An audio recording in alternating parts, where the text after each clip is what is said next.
SFI പ്രവർത്തകർ പോലീസിനെ മർദ്ദിച്ച സംഭവത്തിൽ പോലീസിന്റെ ഭാഗത്തു നിന്നും വീഴ്ചയുണ്ടായതായി സ്പെഷ്യൽ ബ്രാഞ്ച് റിപ്പോർട്ട്. പ്രതികളെ വിട്ടയക്കാൻ ശ്രമമുണ്ടായി. സംഭവത്തിന് ശേഷം പോലീസ് നിർജീവമായിരുന്നു. കസ്റ്റഡിയിലെടുത്ത പ്രതിയെ പോലും വിട്ടയച്ചു. പോലീസിനെ ആക്രമിച്ച 6 പ്രതികളിൽ ആരെയും ഇതുവരെ പിടികൂടിയിട്ടില്ല. വിവരങ്ങളുമായി വി വിനോദ് ചേരുകയാണ്. വിനോദ്, ഏറെ വിമർശിക്കപ്പെട്ട ഒരു സംഭവമാണ് ഉണ്ടായത്.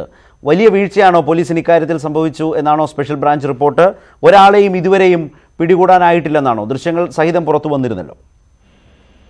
ശരത്ത്, ഈ സംഭവത്തിന് ശേഷം 2 പേരെ പോലീസ് കസ്റ്റഡിയിലെടുത്തിരുന്നു. കന്റോൺമെന്റ് സ്റ്റേഷനിലേക്ക് കൊണ്ടുപോവുകയും ചെയ്തു. എന്നാൽ അവിടെ ഉണ്ടായിരുന്ന SI ഇവരെ വിട്ടയച്ചു എന്ന ഗുരുതരമായ ആരോപണമാണ് നേരത്തെ ഉയർന്നത്. ഇത് ശരിവയ്ക്കുന്ന തരത്തിലാണ് സ്പെഷ്യൽ ബ്രാഞ്ച് റിപ്പോർട്ട്. ഈ കേസുമായി ബന്ധപ്പെട്ട് 6 പേരെയാണ് പ്രതി ചേർത്തിട്ടുള്ളത്. അതേസമയം SFIക്ക് അക്രമത്തിൽ പങ്കില്ലെന്നാണ് നേതൃത്വം നേരത്തെ വ്യക്തമാക്കിയത്. എന്നാൽ നസീം മുന്ന എന്ന SFI നേതാവ് ഈ അക്രമത്തിൽ പങ്കെടുത്തതായി പോലീസ് കണ്ടെത്തിയിട്ടുണ്ട്.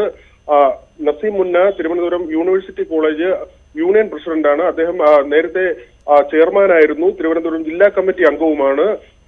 നസീം മുന്നയുടെ നേതൃത്വത്തിലാണ് ഈ അക്രമം നടന്നതെന്ന് പോലീസ് കണ്ടെത്തിയിട്ടുണ്ട്. അതേസമയം ഇതുവരെ ഒരു അറസ്റ്റ് പോലും ഉണ്ടായിട്ടില്ല. CPM നേതൃത്വത്തിന്റെ ഇടപെടലാണ് അറസ്റ്റ് വൈകിയെന്ന ആക്ഷേപവും ഉയർന്നിട്ടുണ്ട്. ശരത്.